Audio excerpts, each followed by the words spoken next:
This week on Life After 50, you'll meet Father John Barrett.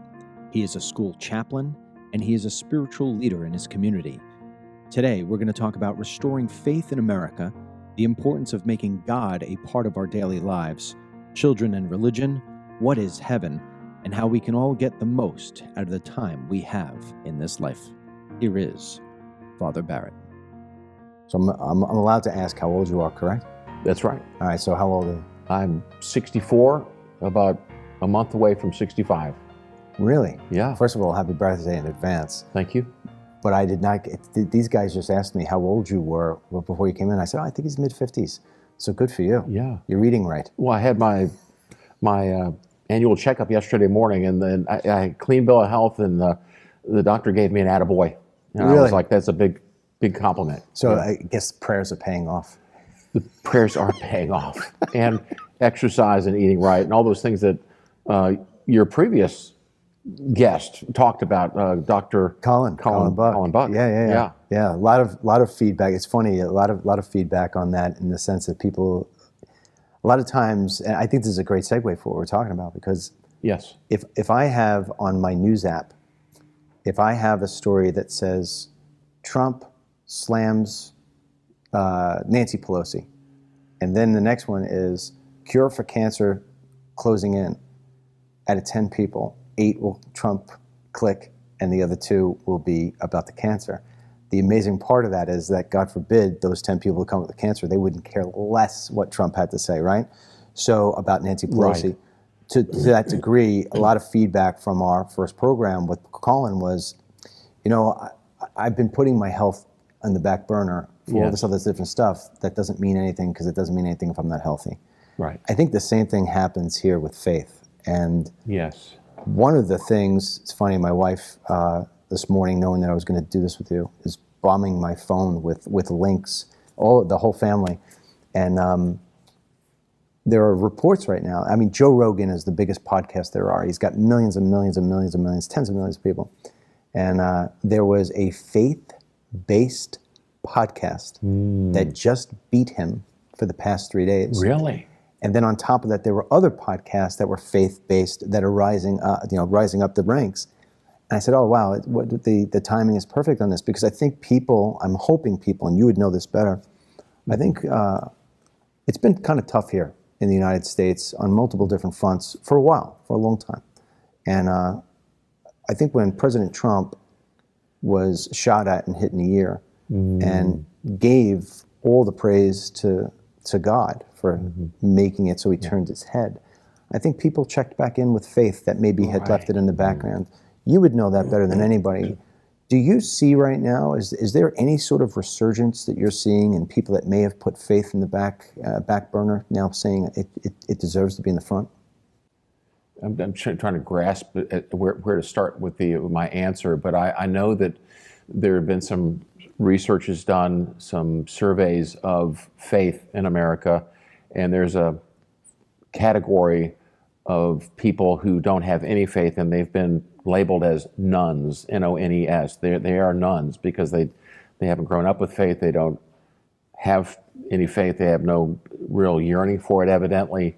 And so there's some real concern about, and another term was called the Great De-Churching, and that's the name of a book actually that came out right after COVID. And so there's people who have been leaving the church in abundance, and it's not a new trend. I'm an Episcopal priest.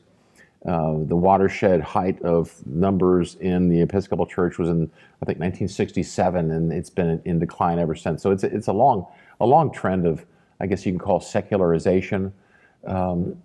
But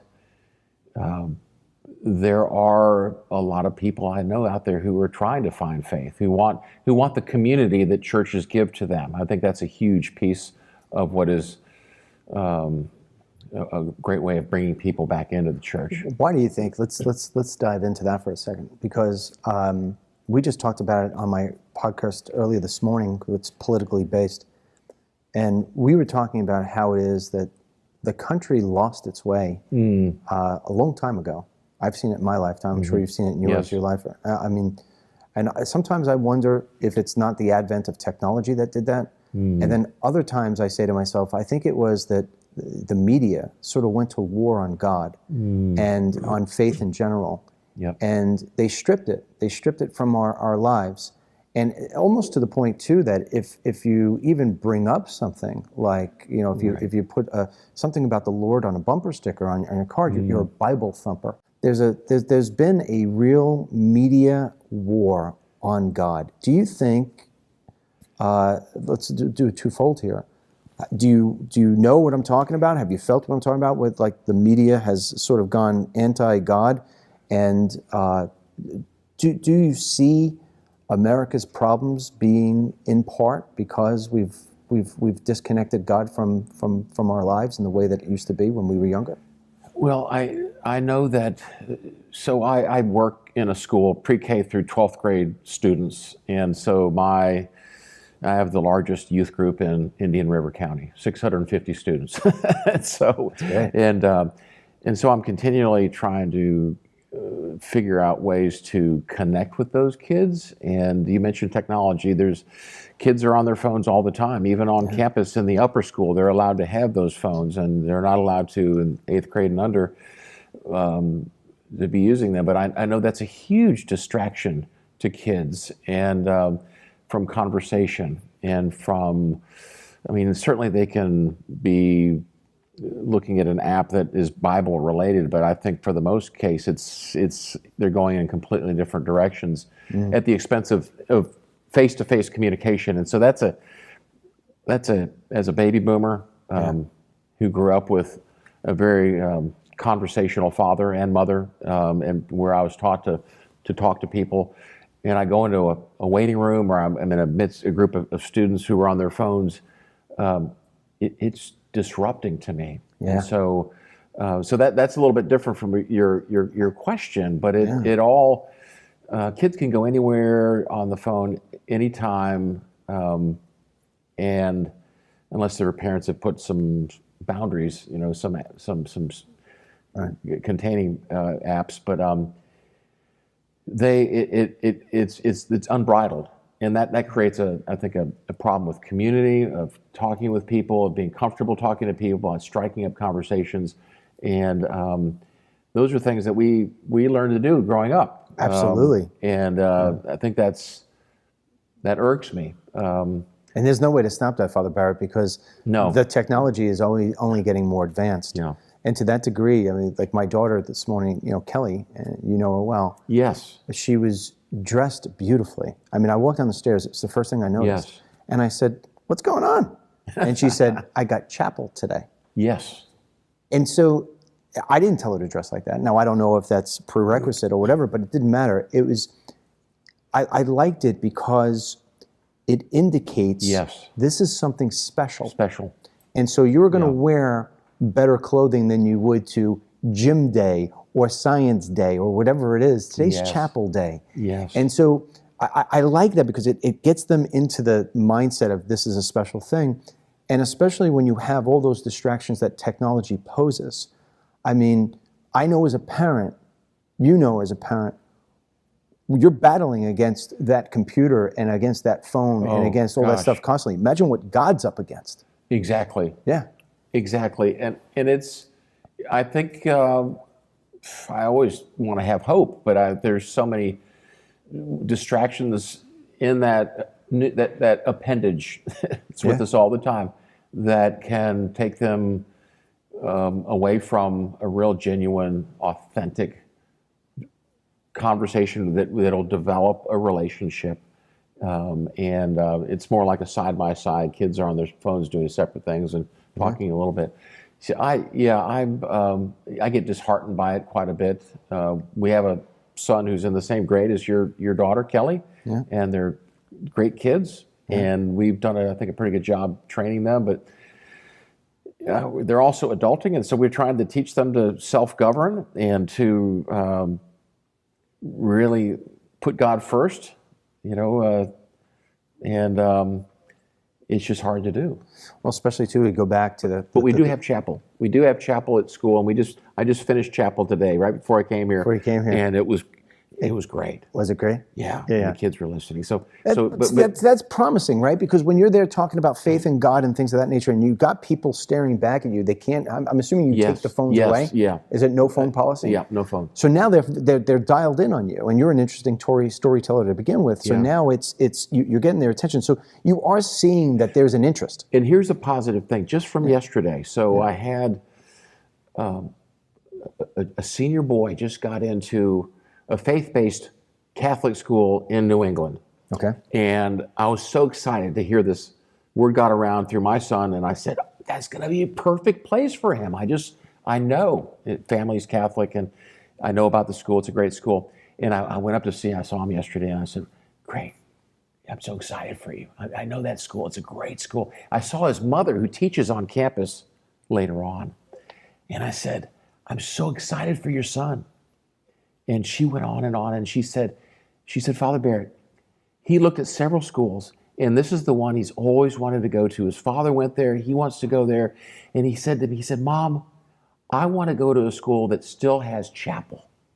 That was my highlight point of yesterday, right there. That comment. So some seeds have been, certainly he's gotten it from his family and going to Mass on Sundays, but something about an educational institution that values chapel is carried over into him. He wants to make that a part of his life. And that's key. That's key because, even with the kids with these cell phones and the technology, I don't really think they want it. I just think it's there. And so it's almost, I hate to say this, but it's almost like cocaine to a kid. Yeah. And, the person who's using cocaine really doesn't want the cocaine. They've just been dragged into that world. Because if I'm with my daughter and the two of us are there and she's sitting there on her phone and I say to her, hey, how about a lacrosse catch? She never says to me, I'd rather just sit on my phone. It goes down. She's like, all right, I'll get the sticks. And I say to myself, wow, I wonder if I did more of that. She's, instead of having that 6 inches in front of her face, that's really giving her nothing other than God knows what diseases, right? Long term. Now she's going to have that interaction with me. If we brought that another level that said, hey, let's go, we're going to go to church. Let's go to church, put that phone down. And so there's a large responsibility as parents in the same way that you tell your children, right? Do your homework, make your bed. Let's go to church. Let's go to church. In order to do that, Father, obviously the greater job for somebody like you, I would imagine, is to get me, who's going to sit there and tell you, well, I've got 2 businesses to run and I've got, I've got a golf. I mean, it's got to be, because kids are still somewhat under the reins of the leaders. Right. But when you've got the leaders not following into what's supposed to be, that makes it even harder. Yes. Are you, I know because we've sort of solicited each other in such a way to where mutual friends came up and said, hey, Dennis, we want you to be part of this dads in prayer sort of thing. Yes. Yeah. And so are you seeing a positive reaction to those sort of groups? Because I know the first thing I came up with was like, I'm busy. Right. And then I'm like, wait, am I too busy for God? What is wrong with me? Right.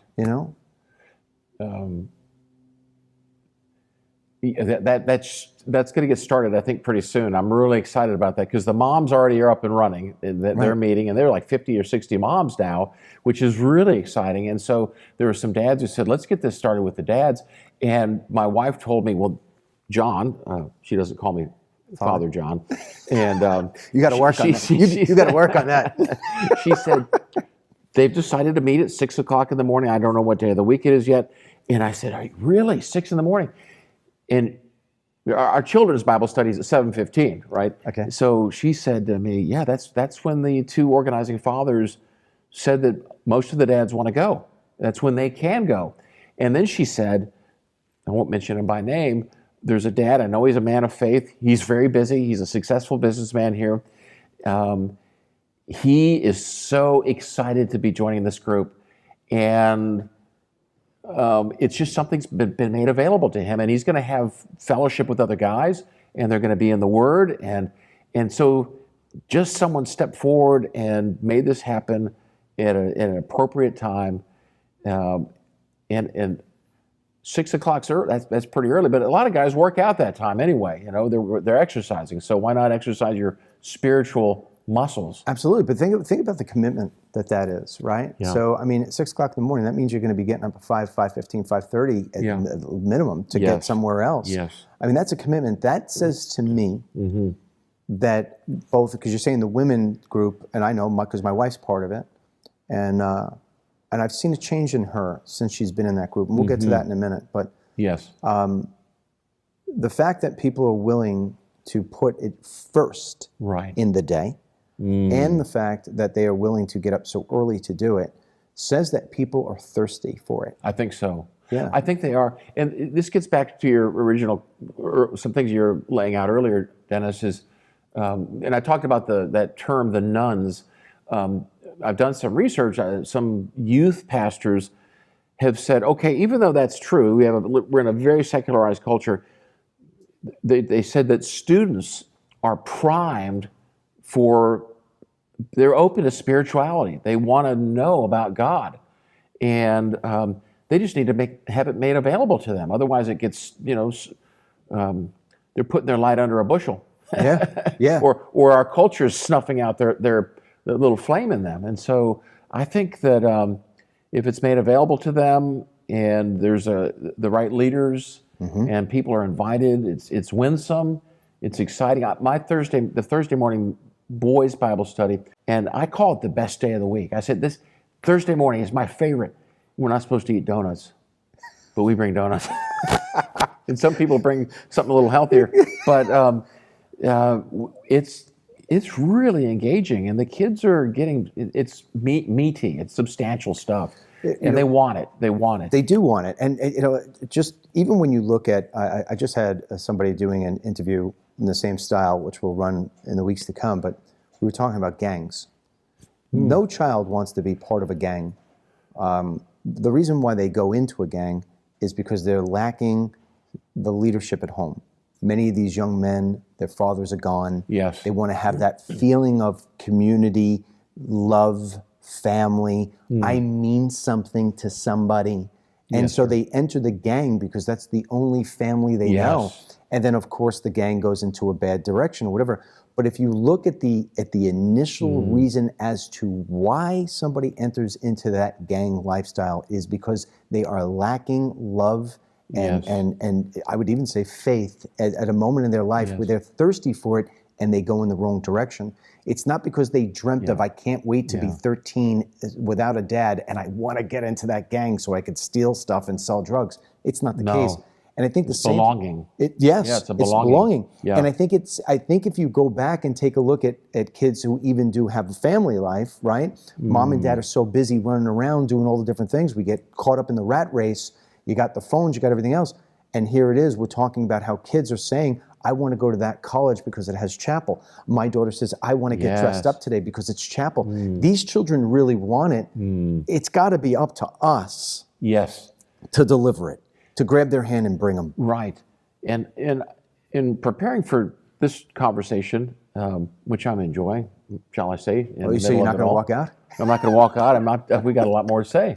There is a mandate in the Bible to pass, it's a generational, passing the torch, passing the baton, passing the word of God on to our children. And we're always just one generation away from a lapse, right? Absolutely. And so, and we're supposed to abide in His word, and it's a family thing. It's a communal thing too, and it's huge.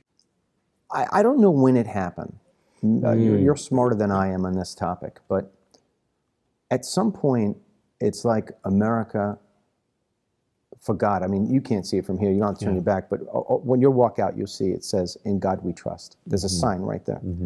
And the reason why I put it there is because I want every day that we walk in and out of this building to remember that, without God, we have nothing. Without God, we are nobody. Yes. Right? Everything that we have in here is because of God's grace. Amen. And I've lost sight of that for a very, very long part of my life, where you just get so busy, and at the end of the day, I would have told you, this is all like this because I'm great. Yeah. And it's not the case. And so when you become more humble again, and you realize the fact that you're one of God's children, and that He ultimately is everything. I wonder why the media, going back to that question I asked you, thank you. why the media has gone in such a direction to where they know that God is missing in our lives, and they have forced it in such a way to where when we were younger, it felt like it was the white picket fence and the shows were based on Sunday church and holding hands and saying grace before dinner. Yes. That's never in the movies anymore. No, That's oh never my anywhere. goodness. Okay. Why did they strip that out? And do you think when they did that's how the turn started to go south? Oh my goodness. I know that there's a lot of skepticism about God being alive and wanting to be a part of our lives, and that He's with us. He wants to comfort us. He wants to care for us. He wants to give us purpose. He wants to give us our identity. He wants to give us all kinds of things. That He wants to give us direction. And about the Bible here, and it gives us a moral compass, right? Yeah. And so there's. I don't watch a lot of television, and partly because of what you're saying. Yeah. It's gone off the rails. We're not watching the Waltons anymore from the 1970s, right? Right. And so Bring it back. and so there's skepticism, there's animosity, there's persecution's a really strong word, but I think that there's some form of that going on in our culture. Like, I'll give you an example. The Passion of the Christ. Mel Gibson couldn't get anybody to fund that movie. Right. And then finally he said, I'm going to fund it myself. And I mean, it was, he struck gold. He made himself hundreds of millions of dollars. So big mistake on Hollywood's point, because they could have made a lot of money.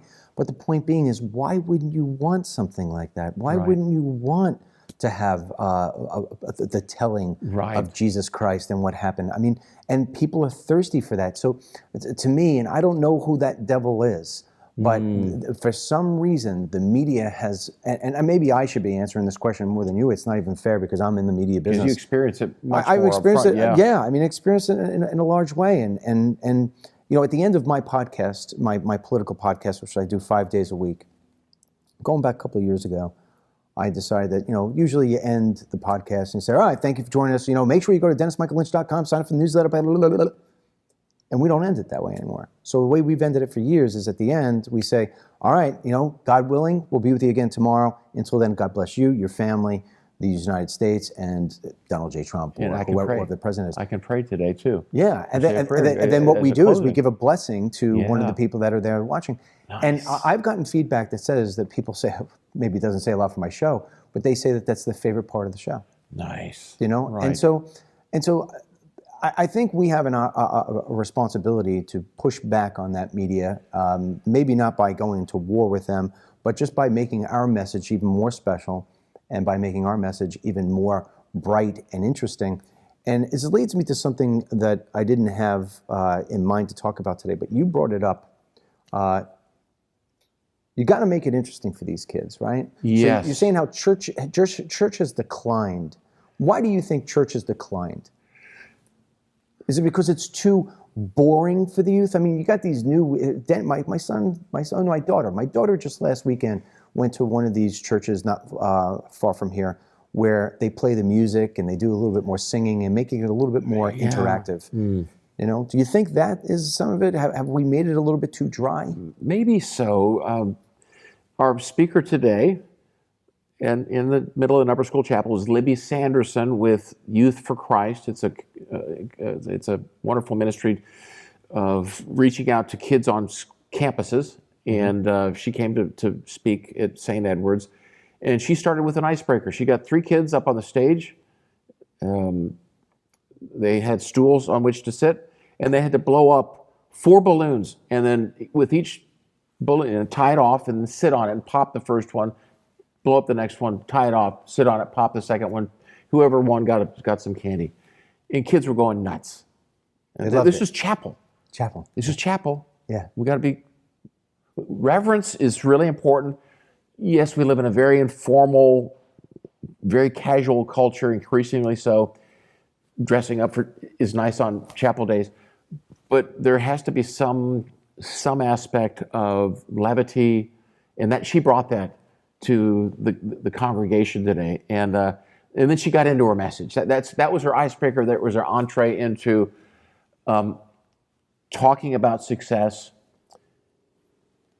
using Tim Tebow as her example. Phenomenal. Yeah. Picture of him taking a knee every time he scored it, contributed to scoring a touchdown. And she said his goal in life was to lay up his riches in heaven rather than the fleeting joy of success here on earth. And it was very well received, I think. And it was, it was 3 minutes of the icebreaker and about 10 minutes of this message. And so she had fun with it. She was engaging. She's gifted at it. She's a godly woman. And she's closer to their age. I think that helps. Yeah. And so, yeah, to answer your question, I think that there has to be some kind of engagement on their level. Yeah.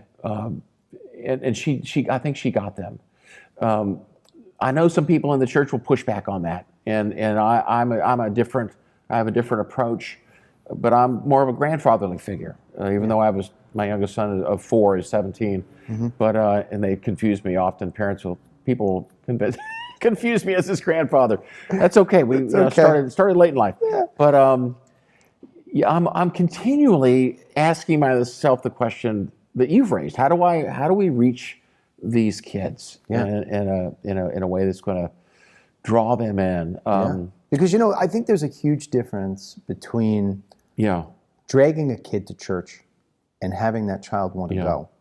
And if we can put a little bit more, I hate to use the word sizzle, but I can't think of another one. Okay. That's what she did today. She created sizzle. She brought some sizzle. Sizzle factor. Yeah, she did. And it wasn't over the top. It wasn't something crazy. It was just something that was a little fun. And she got them, hey, she's a fun woman to listen to. Yeah. Versus when I remember when I was a kid, you would go in there and everything was so serious and so dry. Yes. And the message got lost. The message gets lost. And I think she was, now we hear in what we read that attention span is shortening. Yeah. And so the sermon has to be brought down too. Unless the sermon is interesting. Excellent. Right. Yeah, and I was going to counter that because then you don't want it to end, Father. A mentor of mine a long time ago said a sermonette makes a Christian ed. Because he would give these 25-minute sermons. And I know my younger brother and his wife take their 3 kids, have for years, to a Bible church where they have 25-minute, 30-minute sermons. And I asked Andrew, do your 3 kids listen? He said, yeah, because it's got some sizzle factor. Your word, not his. Yeah. So, yeah, there's all kinds of ways to get at us. And if you think about it, going back to my media perspective, and maybe I've given you something to think about, is that, you just brought up Tim Tebow. Yeah. Tim Tebow was a great football player, but when people talked about him during the week when he was playing in the NFL, it wasn't about how he scored 2 touchdowns with only 2 minutes left. It was how it is that he genuflected, and they had a problem with that, and they wanted to have that stopped at the NFL. Which doesn't make any sense to me, because you can have the NFL players doing stupid dances at the end and all the other different crazy that the NFL players sometimes get caught up in, very criminal sort of stuff. That's okay, but... She made that comment. She said he doesn't do a dance like almost everyone else does. Yeah. Because that's not what he's about. He takes a knee, he thanks the Lord for the fact that he's gotten the opportunity to score a touchdown. Yes. And that's where, it's amazing too, because if you ever watch the end of the Super Bowl, it's amazing that Disney's willing to pay for this, but Disney would always pay for whoever the NFL champion was at the time. So let's just say, for instance, it was Joe Montana back in the San Francisco 49ers. Mm-hmm. You remember at the end of the Super Bowls, they would say, Joe Montana, you just won the Super Bowl. What are you going to do next? I'm going to Disney. And that's the way it was. Now, a lot of times you'll see that NFL players will be, they'll come off the field. Hey, John, unbelievable play, great play. Tell us about how it is that you scored that 30-yard touchdown. And he'll start off by saying, well, before I say that, I want to say thanks to my Lord Jesus, and I want to say thank you, Lord, for having me here today and being able to play in this football game. Right. If we had more of that on the Oscars and all the other different award shows, if we had more of that, the media brought that back in and they made it cool to have faith. I'm telling you, every kid would be walking around, instead of having a Beyonce sweatshirt, they'd have a I believe in God sweater. Nice. Nice. And I think, so that's what I would like to see. But in terms of getting back to the people who are 50 and over, yes. When they tell you why they sort of left God and now are coming back, what is it usually that people are saying that push them away from practicing their faith like they should? Going way back to, I refer to the Episcopal Church back in the 60s. So we lived in Little Hudson, Ohio, northeastern Ohio, a wonderful white picket fence town, and a great place to grow up. And my dad and my mom, we moved there from Texas in the early 60s. And I remember as a young man, 4, 5, 6 years old, I was so proud. My dad, I'm busting on my dad here, he would usher. He would hand out the bulletins at the door. Sure. And then he discovered golf. And so golf became a Saturday and a Sunday thing. He stopped attending. So my mom took over. Okay. Got the 3 boys, the Barrett boys there. And my dad continued at certain times, Christmas and Easter. But sorry, Dad, it's passed on. But and he was proud as could be when I went off to seminary. He's just really proud of me. But I think that was in our culture. There's this increasing desire to travel, to play golf, to play sports, to do fun things with the family, but it can fragment our commitment to church, and it's a battle. It's just a big battle, and I think that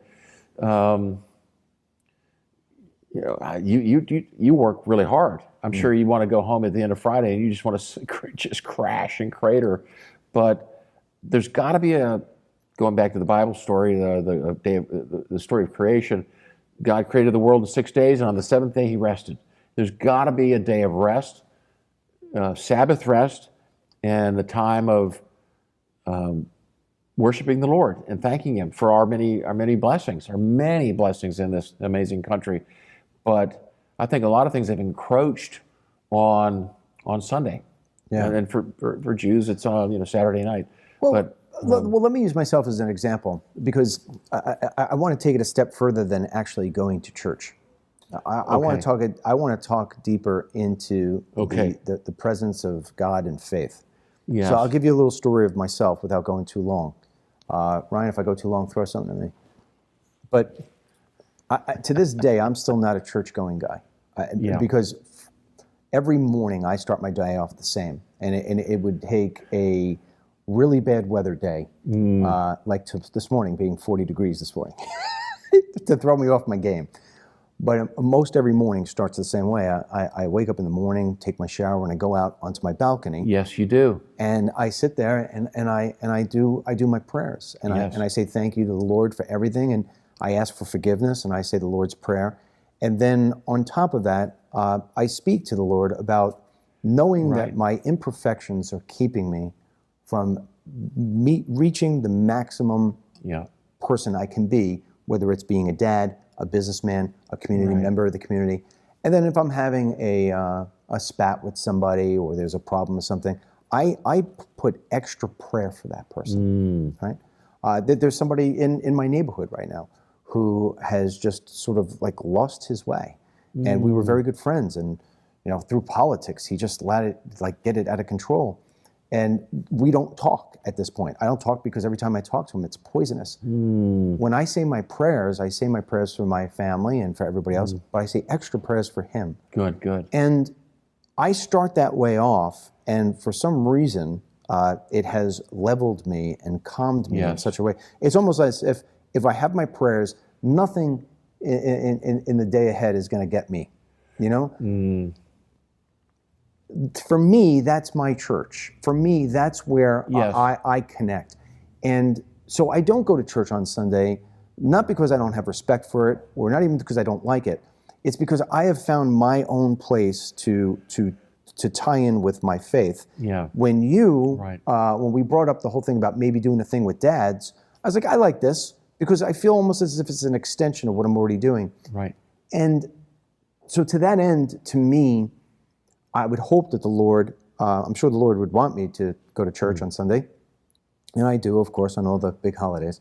But if I had to guess, I would say he'd probably prefer me checking in with him every morning and giving him thanks and praise than going to church. Yes, and so what I was referring to is the once every 7-day cycle of being in a larger community, hearing God's word preached by someone who's prepared that sermon, and praying for people together and having fellowship there in the fellowship hall. But there has to be the daily quiet time, the daily devotional. You shared that practice of yours with me a while ago, and I know you also love nature. You love to see God in creation. I think on your phone screen shot, it's that exact thing. There it is. Yeah. And so you see God in creation. You mentioned that earlier. I do. You're having this relationship with Him. It's vital. It's mature, and it's so. The daily practice is huge. Why do you think people have abandoned that in the way that they have? I got to imagine, Father.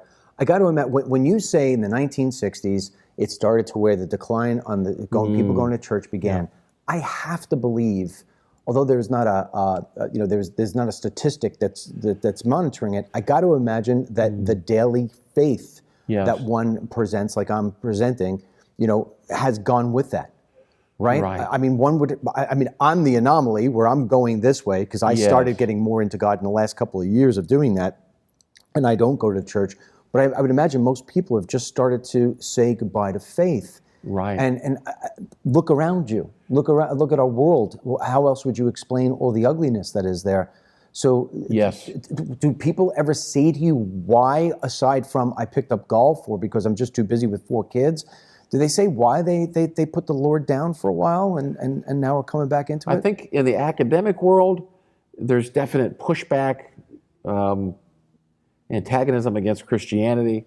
There's still a pushback because there's so much emphasis on the success of where you go to college, what type of job you're going to get.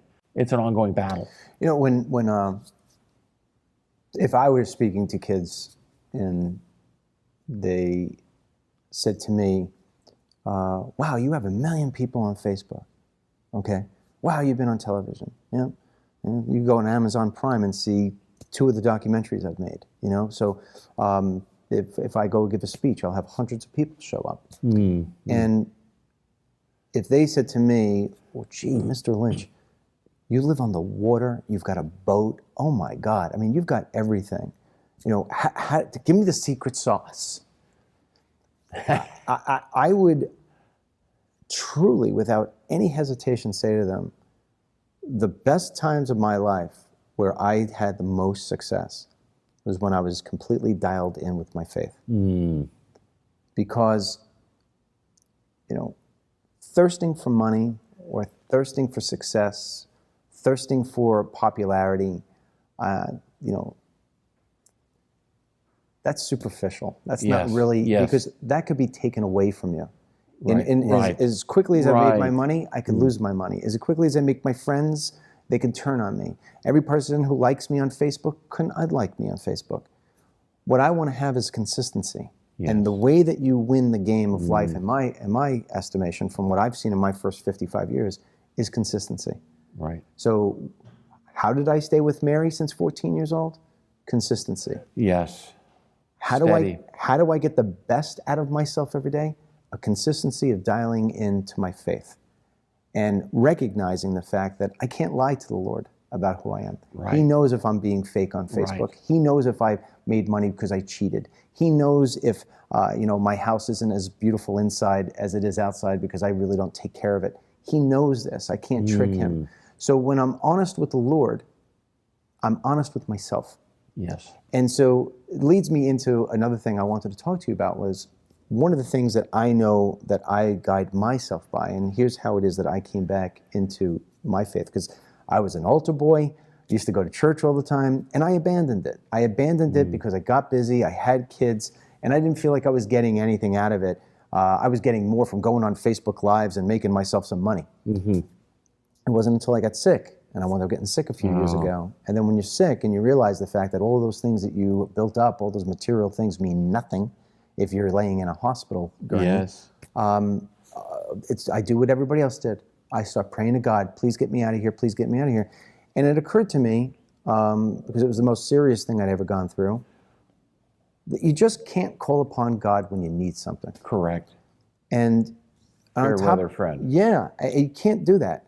And that's why I dialed in and I said, I want to have faith all the time, because this is going to happen to me again at some point in my life. I'm going to get sick, or I'm going to be on my last words or whatever. And I don't want to be begging God to, I'm so sorry I wasn't with you all this time. I want to know that I have the strength to deal with those problems because I know God is on my side and is with me. And that's when I changed everything. Nice. In terms of how it is that I go forward. And the most success I've had in my life has really been over the last couple of years.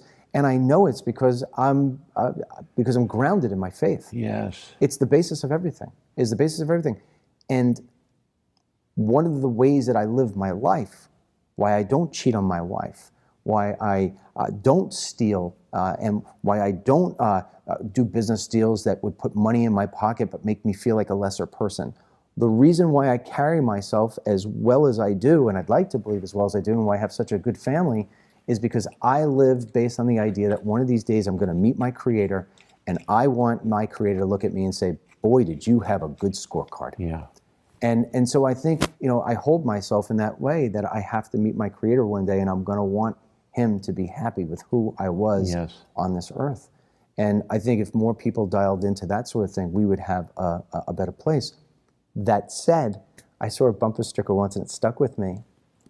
It said, everybody wants to get to heaven, but nobody wants to die to get there. Do you get people questioning you about whether there is a heaven and what heaven actually is? And how would you define what heaven is? So may I jump back a little bit to what you're saying about There's no rules. There's no rules. I just glanced at. I didn't bring a Bible with a word search chapter verse, but there's a psalm about the word steadfastness shows up in the Psalms all the time, and there's one particular one: the steadfast love of the Lord endures forever. It's just repeated and repeated and repeated, and I believe the Hebrew word for steadfast is hesed, which relates very closely to love. And so God's love is steadfast. God is always there for us. And so what you were just talking about, this daily practice of being with Him and not being a fair weather friend to Him or a foxhole believer, it is a beautiful thing. It's what God wants us to be involved with, know that He's there all the time and He loves us and cares for us and wants to forgive us and give us purpose and strength and direction. And so anyway, that's I love it. Well, it's hard. The people I've seen lose faith before is what you just said there, right? Yeah. And then all of a sudden, knock on Take wood, it out. your child gets sick. Your child is stolen, your child is lost, something bad happens to you, and people say, my God, I believed in you, I had so much faith in you, and how can you do this to me? Right. And you got to hear these kind of things constantly, right? Do you not hear people questioning, is there really heaven? What's heaven like? And why does God do bad things to good people? Well, I'm going to just, before I answer that even, your surgery, whatever it was, your sickness, I had a really a bad one, dire, horrible surgery. I was 49 years old, so in 2009, and Barbara was there, just as I know Mary, your wife, has been there with you, and so that's the steadfastness of a spouse is critical, and that stability, that ballast in your ship, your mutual ship is so important in the journey of faith, and I'm sure that you could spend a number of minutes talking about that amazing wife of yours and for so long. Absolutely. I don't have a lot of people talking to me about, God failed me. Why would God make this happen? Let this happen? Well, what would you answer to somebody if they did say that to you? I tell them to read book of Job. And what would they get from that? It's a long book, and by the end, after some really dire loss, sickness, friends who've betrayed him, criticized him, but God apparently seeming to have abandoned him, he comes out standing strong with God, and it's a powerful book. There are books of passages of wisdom in the Bible, like some passages in the book of Proverbs, where you do right and it ends up being right for you. But there are some books, like Job is one, where it doesn't work out that way. You no matter how good you are, this righteous guy Job, bad things can still happen to good people, and that's not a sign that God's abandoned you. But that's how people feel. That's how they feel. That's how they feel. They have feel. I went to church every single day. I prayed every single day. I gave to community. I gave to charity. And you made it so my daughter got sick. Exactly. And I don't want to soft pedal at all the darkness of life. There's a lot of things that cause us to become very down in the dumps, depressed. And this is why you have to have people of faith who can come alongside of you. And I'm speaking about that from experience. Yeah. I mean, we'll go back to the heaven part there for a second. How would you describe heaven to somebody? What do you think heaven is? What do you think it's going to be? Thank you. That's streets paved in gold, diamonds. Just playing with you. I think it's going to be breathtaking. Trump would tell you that heaven is Mar-a-Lago. Because that's what you just painted Mar-a-Lago. Gold and diamonds. Heaven on earth, right? So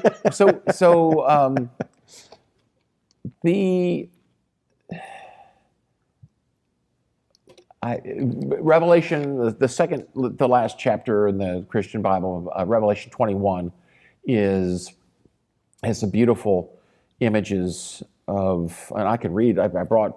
God. Yeah. It's gorgeous. It's breathtaking. So John, the writer of the Gospel of John, is writing this as it's an apocalyptic view of the end of the world. And then I saw a new heaven and a new earth, for the first heaven and the first earth had passed away, and the sea was no more. And I saw the holy city, the new Jerusalem, coming down out of heaven from God, prepared as a bride adorned for her husband. And I heard a loud voice from the throne saying, "See, the home of God is among mortals. He will dwell with them. They will be his people, and God himself will be with them. He will wipe away every tear from their eyes. Death will be no more. Mourning and crying and pain will be no more. And the first things have passed away." And the one who was seated on the throne said, "See, I am making all things new." It's beautiful. And he said, "Write thus, for these words are trustworthy and true." Then he said to me, "It is done. I am the Alpha and the Omega, the beginning and the end." And so, in the beginning of Genesis, and here at the end of the Bible, you have the restoration of the Garden of Eden. You have this sense of, I think the powerful thing for me there is God restores, God comforts, God takes away the pain, he wipes away the tears, but he's with us. And that's the amazing thing about Jesus coming down into the world. He died at age 33 and went back to heaven, left the Holy Spirit with us. But he came to give us a sense of joy in our walk, but he also, Emmanuel, lived with us, and his Spirit lives with us now. But he understands pain and suffering. He died on the cross for our sins and rose to new life. So anyway, going back to your question, I think that in the meantime, we're here. A lot of good things have happened in Christ here on earth, and we have to be a part of bringing more of heaven into earth. But we're supposed to have our hope set on heaven as we continue to forge on here even if it leads to insults and persecution. Love our enemies as well as our neighbors, right? Right. So Even if your neighbor's an idiot. yeah, it doesn't talk to you anymore. whoever he is. Better off. You know, Does that answer? it does. Somewhat. I think that, I mean, look, there's one thing for certain, right? Nobody we know has ever come down and escaped death and said, hey, by the way, I'm back. Yeah. Right? Yeah. But a lot of times you'll talk to people and they'll say that, my wife died and I felt her. I know she's there. I know she was the butterfly. I'll give you a story. Yes. That always gives chills. Remember the Parkland shooting? Yes. Of course, right? So back in those days when that happened, I was still doing a lot of stuff with Fox News Channel, and I decided that there was a gentleman. His name was Andy Pollock, and his daughter died. Meadow was her name, and she was a senior. She shouldn't have even been in that building because that building had a lot of lower class, freshmen and sophomores and stuff. And the way that the report came back was that when the shooter was doing what he was doing, she jumped on another young girl, and he got her and multiple times shot her and went through her and killed the girl she was underneath as well. So just horrible, just a horrible thing. And Andy, the father, was determined. Long Island guy, tough as nails. I'm going to hold everybody accountable for let this happen. And he was like the little dog that wouldn't let go of the pant leg. He was in it. And so I engaged with him and tried to help him get some laws passed and everything else like that, and was teaching him how to go on television and conduct a good interview. And I just did it out of the goodness of my heart because I saw this man on TV. He's in Florida, but from New York. I could relate a lot to him. And I said, boy, does he need some media experience? I'm going to give it to him. I'm going to help him. Sure. So we wanted to become good friends. Long story short, I meet another mother, Lori Adelhoff, who now is, she's on the school board in Brevard County, wherever that all happened. And I met her as well. And so she was talking about her child and her daughter, Alyssa, 9th grade. It's Valentine's Day. The last thing she said was, I love you, and gave her a little Valentine's Day gift. And she goes in and she's killed. And then another gentleman I dealt with, I can't necessarily remember his name because we only did it once, and he lost his son. He was a band member or whatever. And you're hearing these stories and they're horrific. So Lori was saying that she felt as if people couldn't understand what it was like being them, what it was like to lose your child. You don't understand what this is like. So we decided that we would go to the gravesite of her daughter to sort of put a face to it, if you will. In this particular case, a stone. And I said, all right, I'm all right with that. We'll do that. It's going to be a little heavy for people to see you going and visiting your daughter's grave, but maybe they need to see it to realize the reality of this. So we go to the graveyard, and as we're walking there, she explains to me that Andy's daughter was the next headstone over, and that the other gentleman, let's just call him Joe, that Joe's son was another headstone a couple down. So they were all buried very close to each other. And as we're sitting there, and we're watching her go through her grieving, and we're filming this, she starts talking to me about how, she goes, do you remember when you were at my house and you saw that picture of Alyssa? That was her daughter. I said, yeah. She goes, did you see that there was a butterfly on her? Oh, and I said, yeah, I do. She goes, it's the weirdest thing. She says, when she died, somebody made that sketch and put a butterfly on her shoulder. And I said, well, why did you do that? And she wasn't into butterflies. And the woman said, I don't know. Something just compelled me to do it. And she says to me, when we came here, visited her for the first time after her death, there was a single butterfly that was flying around here. And I said, what does that mean to you? And he says, it means that my daughter's in heaven. And I said, oh, wow. And as we were done, I said, I think we got enough. We turned around, we started to walk out. May God take me if I'm lying. 3 butterflies right in front of us. And we caught it all on camera. And I mean, the chills that I had on this for those 3 people there. And at that point for me, what I painted as heaven was, we all look up to the sky. I think heaven's right here. Yes. Heaven's right here. Yeah. And it could come in any sort of form. And as in the way I lead my life, and I'd love to see, and you could criticize it if you want to. That's why I'm asking to be here, to kind of give your insights. But I think heaven is, if you give people forgiveness and people love you and they forgive you and you give that back, that eternal love will always be there. I may not be able to touch your hand. Yeah. I may not be able to kiss you or sleep with you or do whatever else. But spiritually, I'm going to be with you. You're going to feel me because God is allowing us to connect in such a way. Yes. Whereas if I was a horrible person and I was, the shape of the devil, so to say, I would never be able to get to experience that love again. I would be forever in torment. And so to me, whether it's a butterfly or a bird or a wind comes by or whatever it may be, I think heaven's right here. Yeah. That's my thing, and I come away with that because of the way I don't believe in coincidences. There's no coincidence in this. Right. One butterfly to one time when she was by herself. Now we're there and we're saying these are the 3 kids. We turn our heads and there's 3 butterflies. Sure. You can't make that up. Sure. You can't make that up. That was a long story, but no, it's beautiful. That to me is heaven. Heaven is knowing that I'm right there at my mom in the form of a butterfly. Right. And it's so easy to become bitter when evil things happen. Yeah. For instance, a child is shot in the way.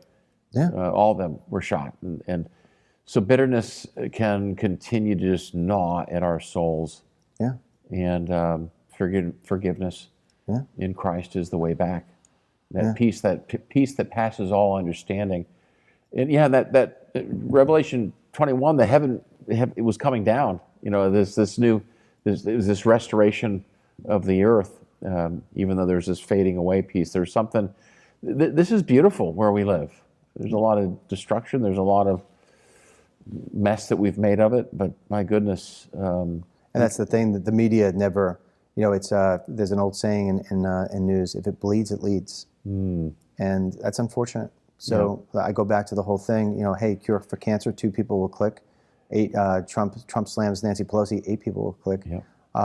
We put on our news app every single day. The first thing every single day is the morning verse. We put a verse up there. Ryan does it. Nice. And unfortunately, Pastor Ryan. No, Pastor Ryan. Yeah, Pastor Ryan, right Pastor there. Ryan. Yeah. Father Ryan. So that's pretty good. I'm gonna call him that. It's gonna stick.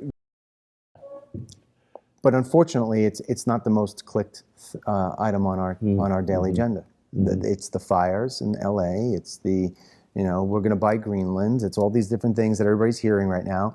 And, we do get the people who have the verse. And when we stopped doing it for a while, we got, why did you take that away? All right. So we put it back. But unfortunately, if it bleeds, it leads. And people are distracted from it. And, that's, I'd like to see, and I think it's really through people like yourself, who are going to bring that back to where more people click on, the verse for the day. Than they do on what the biggest disaster is. Right. We're going to take a break for a second from Father Barrett just to talk to you about DML CBD for a second and how it is I think it can really, really help you like it did me. I was telling Father Barrett about how it is I go on my balcony every single morning and do my prayers, but I also do my breathing, meditating, and stretching. And about a year ago, I was doing it, and I started doing Facebook Lives about it just to show how it is that one can meditate and really help themselves enrich every part of their life. And in doing that meditating, I was putting oil on my shoulders, on my neck, on my back, and people in the live comments were asking me, what is that you're putting it on and what is it doing? What I was putting on was Miracle Me, DML CBD Miracle Me 6.7 ounce body pain relief oil. And what it does is it takes down the pain. It makes it so this way the muscles in the joints feel great again. And so I explained that I did that every single day because after I had done my prayers, I would go out for a walk. This enabled me, because I put it all over my body, this enables me to walk without any kind of pain, to do all the stretches without any kind of pain, because that was not where I had come from a year before that. I had so much pain, so much aches, I can't even explain it to you. So we created a formula with 22 essential oils the best there possibly is, all pinpointed so this way the aches and pains that attack your body would be gone. I went on there just to talk about meditation. We wound up selling almost 1,000 bottles in just 1 week from me going up there. And today, to this day, those people, the majority of them, are still all of our customers. DML CBD Miracle Me 6.7 ounce body pain relief oil. We mixed it with the most powerful, tested, safe CBD and a little bit of aloe, and it is absolutely magic. It's miracle in a bottle. So I suggest heavily that if you're having yourself the aches and pains that I used to have, you're not able to walk, you can't move right, whatever it is, whether it's the lower back, the legs, the arms, the shoulders, or all of it, give yourself a chance. Go to dmlcbd.com/miracle, MIRACLE, dmlcbd.com/miracle. Use the coupon code FAITH, FAITH, inspired by the conversation today. Go there, you'll get 25% off. This is magic in a bottle. Miracle Me, dmlcbd.com/miracle. You will not be disappointed. Coupon code for 25% off is FAITH. Now back to Father Barrett. What made you want to become a pastor? That's a great question. I went to an Episcopal college, Sewanee, the University of the South is the full name, Sewanee, Tennessee, small liberal arts school. And so I knew the church, but it wasn't until in my mid-late 20s and even early 30s that I had these, I guess you could call them awakening experiences, where I went to something called Faith Alive. Barbara and I went to something called Curcio together, sometimes known as a walk to Emmaus, like a 4-day weekend kind of a arrangement of renewal. And I went to some churches and fell under the preaching of some really wonderful, godly, spirit-filled men who loved God's word. And I just started to feel this call to become a minister. And it really didn't make sense to me, because I didn't see myself as being a minister in a church. But that's kind of what I understood ministers did. They worked in churches. And then suddenly Barbara and I were in church one night during Advent in Dallas at the Church of the Incarnation, and in the middle of the service, it dawned upon me. I looked at her in the middle of the service and I said, "School chaplain." She said, "That's it." She knew I was discerning going off into the ministry, but it didn't quite grab hold of me. It didn't, like, the ball didn't drop. But at that moment, it wasn't a butterfly, but it was God's presence, right? It was God's, the Spirit was saying something to me. And so I began the process of what's called discernment with a minister, Doug Travis, bless his heart, little old St. James in East Dallas. And before I knew it, I went off to seminary. Really? But here's a great story. You have another minute? Yeah. Two? Yeah. So John said, he said, "John, how old are you?" Because I wasn't diving in 100%. Okay. I was talking to him. It was going on for a few months, and he finally said, "How old are you, John?" I said, 38. "How many kids do you have?" "One kid with Barbara was pregnant. We have one on the way." He said, "All right, you're not getting any younger." He said, "You got to put the plow into the ground and go." He was he was from rural West Texas. Yeah. And cowboy boots, big guy, bigger than life. And he said, "Here's what I want you to do. I want you to pray to God. I want you to start fasting and praying, and I want you to pray to God for a sign to tell you to go to seminary or not." I said, "All right, I'll do it." Mm-hmm. And about 2 weeks later, I had this dream, this really vivid dream, that I was standing in front of a church. In the wintertime, I was standing out in the snow, and the door of this church with a red door, Episcopal, it opened up. It was at nighttime. There's glow in the inside. And I could see all the way down the aisle. There's a service going on. There's a minister there, I guess, at the other end. And I start walking towards the door. And suddenly this Bible appears. Someone's holding this Bible. It just slides right across just inside the door, and this other hand points to the passage, Psalm 65. That was my dream. Really? I woke up and I'm like, Barbara, I had a dream. So I opened up the Bible. I read Psalm 65. I said, all right, well, that's cool. That's amazing. So the next Sunday, we go to church. It's the Thanksgiving church service. They get to the Psalm, and they're like a third of the way through the Psalm. And I'm like, I know that Psalm. Psalm 65, they're reading it. It's a Thanksgiving Psalm. I can't make this stuff up. Yeah, I can't make it up. No. And I said, Barbara, that's my Psalm. It's my Psalm. I'm going to seminary. Really? I told Doug Travis, I was like a little kid. I was like, Doug, I had a sign. It's a dream. And he was like, all right. He wasn't surprised. He was excited for me, but he was like, all right, let's do it. Let's get you going. And then you're in. How long does seminary take? 3 years. 3 years? Yeah. So do you do it on weekends? That's a keeper story, by the way. You can't make that stuff up. No. That's my story. No, that's your story. It's funny. Everybody has one, right? Yeah. Everybody has a story. In fact, when we first met you, not when we first met you, I think after I met you, I'd seen you at a wedding, and we were talking about faith, and I told you about how I wound up, Sean Hannity invited me on his show for 1 hour. I had our own special to myself, but the way that happened was the month before, I was driving through Texas on Interstate 10, and if you've ever been on that, I mean, that's a scary road, right? Don't run out of gas. Don't. And I was all by myself, and I was praying to God, and I said, everybody on Fox News puts me on, but Hannity won't put me on. Why won't he put me on? I want to be on Hannity. I said, maybe one of these days he'll give me a full hour special to myself. So it was like, not only did I ask to win lotto, but I wanted like the Powerball. And then the next month, I wound up getting a phone call from Hannity. You told me that. Yeah, they want to give me a full thing. I was like, that. Okay, nobody's telling me there's no God, man. But you love telling the story. I love telling the story because it's so unbelievable. Those are your stories. Those are our stories. Those are our stories, and I think we love telling it because it's another way of conveying to people that there is a God. Don't tell me there isn't a God. There is a God, and He's with us, and He's with each one of us in our own special way. Yeah. So 3 years. So do you go on weekends, weekdays? What is it? So it was full residential.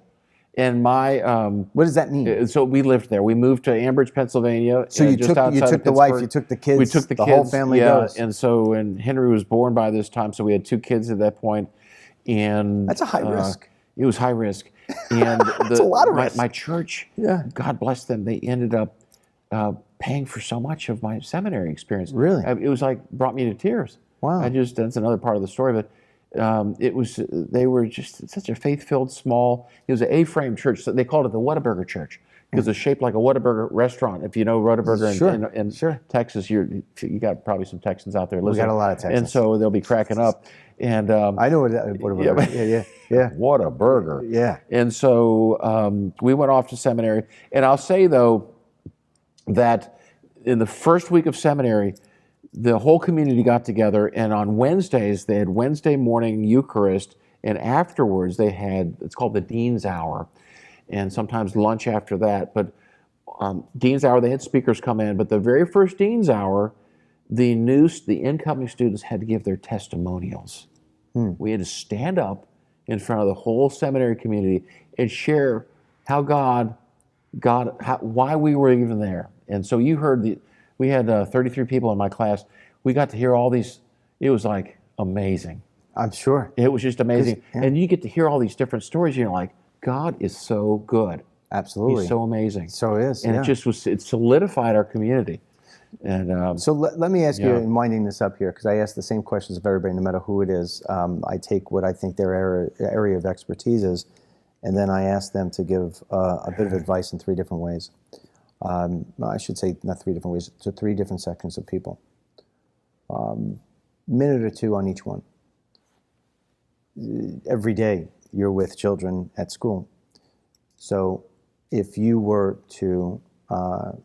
speaking to some youngsters right now who are listening to this, what would be your advice if they weren't totally dialed into God? They weren't giving Him time. They didn't believe.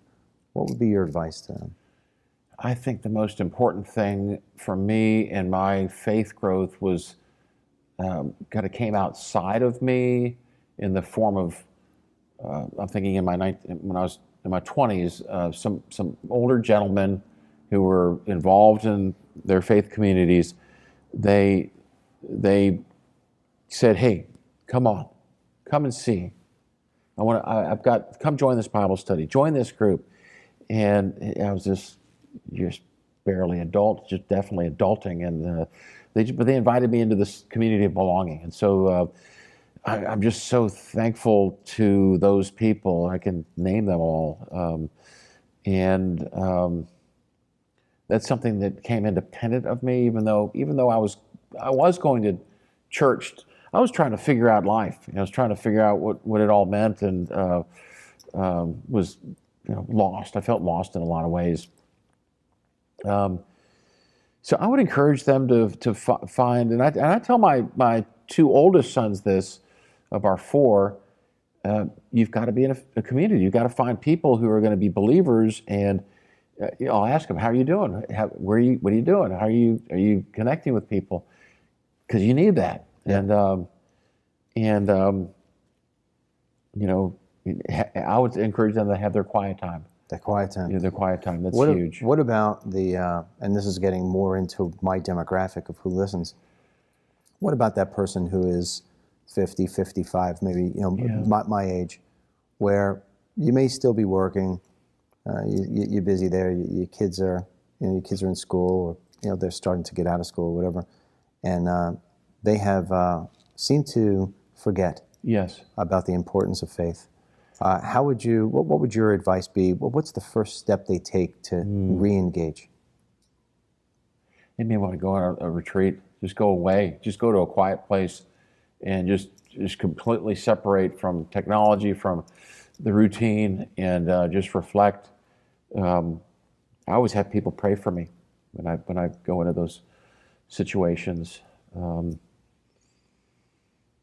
I was telling Barbara about this gathering, and told her a bit about life after 50, and she said, "Well, that sounds like the Bob Buford book. It came out, I think, in the 90s, early 2000s. He was a really successful businessman in Oklahoma, Texas, who wrote a book called Halftime. And he basically said, all right, when you turn 50, you're at halftime. And you got to go into the locker room and figure out your game plan and come out new. And that's why I love about what you're doing here, because, iron sharpens iron is a saying from book of Proverbs. Okay. I believe in. So we have to have a game plan for the second half of life, and be involved with intentional relationships of other men and women who can sharpen our iron, and it's a beautiful thing. Yeah. And I just by the way finished my doctorate. I've got a doctorate in ministry, and so. And part of my wanting to finish this 5-year project last May was to prove to myself I could do it. And I think there's a lot of things that we can continually engage in right now. Yeah. And I'm a bit older than you are, even though I look as young as you. Younger, I think. Younger. Absolutely younger. In fact, everybody thinks I'm Ryan's grandfather. I get that all the time with Matthew, all the time. But what about the people, because I have a very large audience of people who are, 65, 75, 85. In fact, we just got somebody the other day said, I'm 90, I watch you every day. Yeah. They know that there aren't a whole lot of chapters left in the book. Yes. And, nobody ever wants to look at that. I go back to the bumper sticker. Everybody wants to go to heaven, but nobody wants to die to get there. What do you say to those people who realize the fact that time is limited, and well, that's a great question. who are starting to question some of the things I questioned you about? Like, yes. Hey, what's the heaven look like? Where am I going? What's the best way to get there? Yeah. I mean, what do you say to somebody who's had their whole life, they've had the experiences, and now they sort of know that it's time to wind down? So again, I'm 64, and I have 5 or 6 great high school buddies, and about 12 or 13 college buddies with 2 separate threads, but the high school buddies are all retiring, and I think I'm the last one. And Two of them just retired this last fall.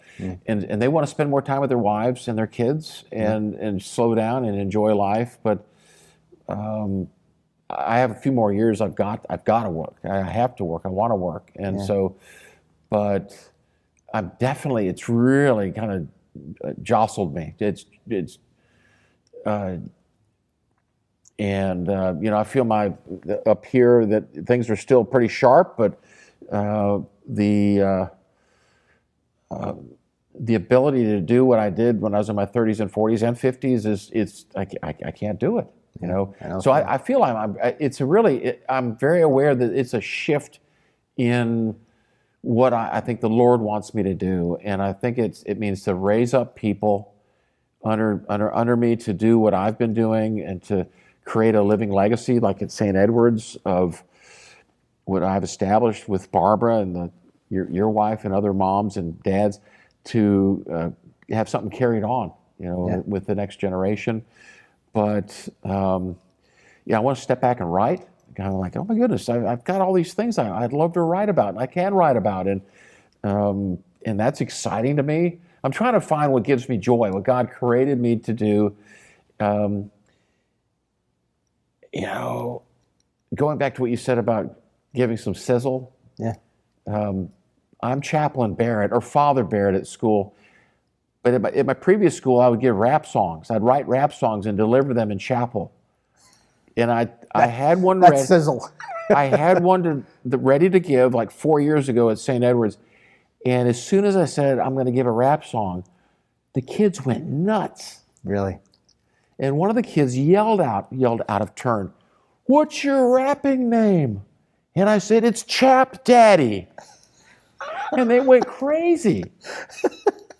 That's good. I don't even think they listened really to what my rap song, because the rap song was a gospel-driven rap song. Sure. Anyway, but this goes into the category of reflecting in life, and at this stage, and I really want to do what gives me joy. I mean, I know that there's sacrifice in the Christian walk. Jesus came to serve, not to be served. But I think that doing those things that really He gifted me to do, and to do it with joy, is what I want to kind of lean into. Kind of a final thing there is, I've been doing Habitat for Humanity, and there's a gentleman, every time I go to Habitat, there's the same guy is there all the time. And I asked him the last time I saw him, "Jim, why do you do this? I see you here all the time." He's just a humble, self-effacing guy. He said, "I moved down here years ago. I've been doing Habitat for years. This is what I love to do. This is where I can pour back into the community." And so I think doing what Jimmy Carter did, after his presidency, I mean, his legacy really, I think a lot of people say, came by living out his faith with Rosalind after his White House tenure. And what a beautiful legacy he has in that way, through Habitat for Humanity and other ways. But so that's a few things to kind of find what I think that's the premise of life in many cases. If you can find what you love to do, and and then give thanks to the fact that you're able to do it. That's maybe that's the secret sauce. How much time do we have left? About a minute. I was a pretty good soccer player in high school and college. And I remember at the beginning of, I think, my junior year, we had a scrimmage against some other team. Okay. And this kid had me cornered I was at left wing. He had me cornered. And I'm like, I'm way better than this guy. I mean, what am I doing here? I'm stuck. Yeah. And Coach Phil Hogarth, he said, he was English. He came all the way down the sideline. He's standing right across from me. He said, my nickname was JB. JB, you're better than that. And I was like, oh my God, Lord, I'm better than that. I didn't say Lord at that point. I dribbled my way out of there, and I got the ball back into play. And my mother used to say to me, I'm going to tag into this. She said she noticed about my game, my how I played throughout a whole soccer game. She said, John, you really only come alive in the third quarter. Why is that? She was gracious, lovely mom, awesome mom. And I realized she was right. I only came alive in the third quarter. And I've looked at that as a metaphor for I'm in the third quarter, maybe the end of the third quarter of my life. And I think maybe that I can add into this that it's so important for us we've got so much more we can do. And we have so many gifts we can give at this age with our wisdom, with God guiding us. That's a great closing, because there's an old thing, I don't remember who said it. It said, what would you rather have, youth or wisdom? And oh yeah, I think I'd pick wisdom every time. And then the second to that is youth is wasted on the young. Right. I'll leave you with a quotation. Go ahead, let's end it on that. About heaven. This is from C.S. Lewis, one of my heroes, who actually was an agnostic and an atheist and came to faith through a friend. J.R.R. Tolkien wrote, his own works. But he said this famously: aim at heaven and you will get earth thrown in. Aim at earth and you get neither. Wow. Aim at heaven and you will get earth thrown in. Aim at earth and you will get neither. And I think, that's a great lesson for us. Maybe you can stop at that point. But that's a home run. Thanks for the honor of being here. Thank you for being with us. Yeah. Thanks for inviting me into fellowship. Yeah, with these 1 million+ people. And Pastor Ryan. And Pastor Ryan. All right. Sounds good. All right, well, that's it for us. Thank you so much for joining us on Life After 50. We'll be to you again next week with another episode. We ask until then that you go to DennisMichaelLynch.com. Sign up for the newsletters that we put out every single day. And when I say we, I mean my family and I. We are a family-based business, and we do everything together every single day. So this way, we can make the greatest content for you and your family. Until the next time, may God bless you, and God bless the United States of America.